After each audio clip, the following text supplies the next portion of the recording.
अस्सलामुअलैकुम नाज़रीन, आज की इस वीडियो में हम बात करेंगे कुछ ऐसे तरीकों के बारे में जिनकी वजह से हम गैस्ट्रोएसोफेजियल रिफ्लक्स डिजीज़ से बच सकते हैं। दोस्तों सबसे पहले जान लेते हैं कि गैस्ट्रोएसोफेजियल रिफ्लक्स डिजीज़ होती क्या है। दोस्तों इस बीमारी में हमारे मैदे में मौजूद हाइड्रोक्लोरिक एसिड की प्रोडक्शन बढ़ जाती है। इसके साथ हमारी जो खुराक की नाली होती है, जिस मुकाम पर वो मैदे के अंदर खुलती है, वहाँ पर एक स्फिंक्टर मसल होता है जिसे लोअर एसोफेजियल स्फिंक्टर मसल कहते हैं। वो मसल लूज़ हो जाता है और इसकी वजह से हमारे मैदे के अंदर मौजूद जो एसिड होता है वो खुराक की नाली में आना शुरू हो जाता है, जिसकी वजह से हमें सीने में जलन और बोझ सा महसूस होता रहता है। इसकी वजह से हमारे मैदे और खुराक की नाली के अंदर अल्सर भी बन जाते हैं।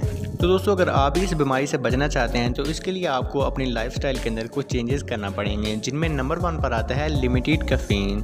दोस्तों कैफ़ीन हमारे मैदे में मौजूद एसिड की रिप्रोडक्शन को बढ़ा देता है, जिसकी वजह से हमारे मैदे में एसिडिटी हो जाती है। तो दोस्तों इसके लिए आपको चाहिए कि अगर आप दिन में 3 से 4 कप कॉफ़ी पीते हैं तो आप कम से कम 1 कप कॉफ़ी का पिएँ। इसके अलावा और भी कैफ़ीन रिलेटेड प्रोडक्ट मसलन चाय और सॉफ्ट ड्रिंक वगैरह का इस्तेमाल कम से कम करें। दोस्तों नंबर 2 पर आता है अवॉइड टाइट क्लोथ्स, यानी कि बहुत ज़्यादा टाइट कपड़े ना पहने, मतलब पैंट शर्ट और बेल्ट वगैरह। दोस्तों अगर आपने बहुत ज़्यादा हैवी और टाइट कपड़े पहने हुए हैं तो इसकी वजह से आपके स्टमक के ऊपर बोझ बढ़ जाएगा और प्रेशर आएगा, जिसकी वजह से हमारी एसिडिटी में इजाफा हो जाएगा। दोस्तों नंबर 3 पर आता है खुराक से परहेज़ करें, जिसकी वजह से आपको गैस्ट्रोएसोफेजियल रिफ्लक्स डिजीज़ के सिम्टम आना शुरू हो जाते हैं। मिसाल के तौर पर आपको बहुत ज़्यादा स्पाइसी फूड और ऐसी खुराक जिनमें बहुत ज़्यादा फैट पाया जाता है, इनसे आपको परहेज़ करें। इसके अलावा टमाटर और तुर्श फल मसलन माल्टे वगैरह का जूस पीने से, चॉकलेट, चाय, कॉफ़ी वगैरह को कम मकदार में इस्तेमाल करें। दोस्तों नंबर 4 पर आता है खाना खाने के फ़ौरन बाद सोने से परहेज़ करें। दोस्तों जो लोग खाना खा के फ़ौरन से सो जाते हैं उनका खाना अच्छे तरीके से हज़म नहीं होता और उनको एसिडिटी हो जाती है। जब हमें एसिडिटी होगी तो ये रिफ्लक्स डिजीज़ बढ़ना शुरू हो जाती है। इसलिए जब भी आप खाना खाएं उसके बाद कम से कम आप आधा घंटा वॉक करें, उसके बाद आप लेट सकते हैं। नंबर 5 पर आता है स्टॉप स्मोकिंग, यानी कि सिगरेट नोशी को तर्क करें।